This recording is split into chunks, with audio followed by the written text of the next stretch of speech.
2003 সালে আরশাদ আলী ইবতেদায়ী নামে একটি মাদ্রাসা এখানে প্রতিষ্ঠিত হওয়ার পর 1 থেকে 1.5 বছরের মধ্যে সেটি বিলুপ্তি হয়ে যায়। পরে এখানে জামিয়াতুল সুন্নাহ উত্তর বাসতলা কওমি মাদ্রাসা নামে কিন্তু আর একটি প্রতিষ্ঠান তৈরি হয়। এলাকার একজন প্রতারক তিনি এই মাদ্রাসার ছবি তুলে গোপনে ছাত্রছাত্রীর ছবি তুলে ক্লাসের ছবি তুলে মন্ত্রণালয় ইবতেদায়ী মাদ্রাসার নাম করে তিনি বিভিন্ন রকম চিঠিপত্র চালিয়ে আসছে।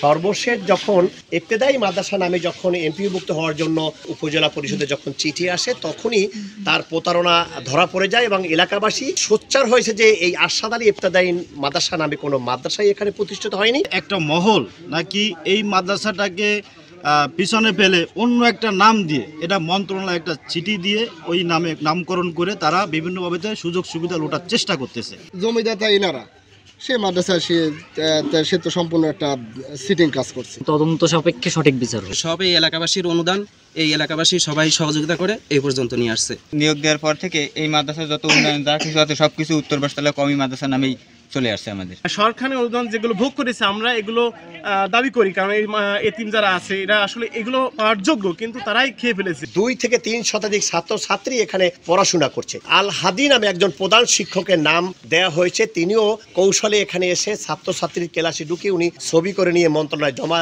দেওয়া হয়েছে বলে এলাকাবাসী অভিযোগ করেছে এবং তার নামেই কিন্তু এমপিওভুক্ত হওয়ার একটি চিঠি চলে এসেছে।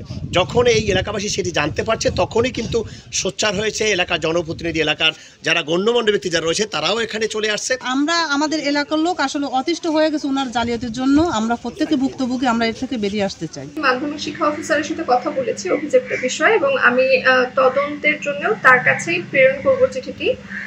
তো তদন্ত করার পরে যে ধরনের তথ্য আমাদের কাছে আসবে আমরা তদনুযায়ী ব্যবস্থা নেব।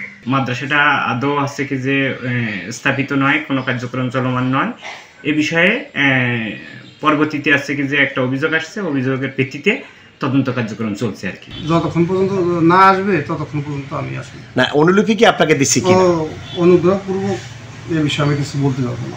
মাহমুদ হাসান, সময় সংবাদ, মংলা।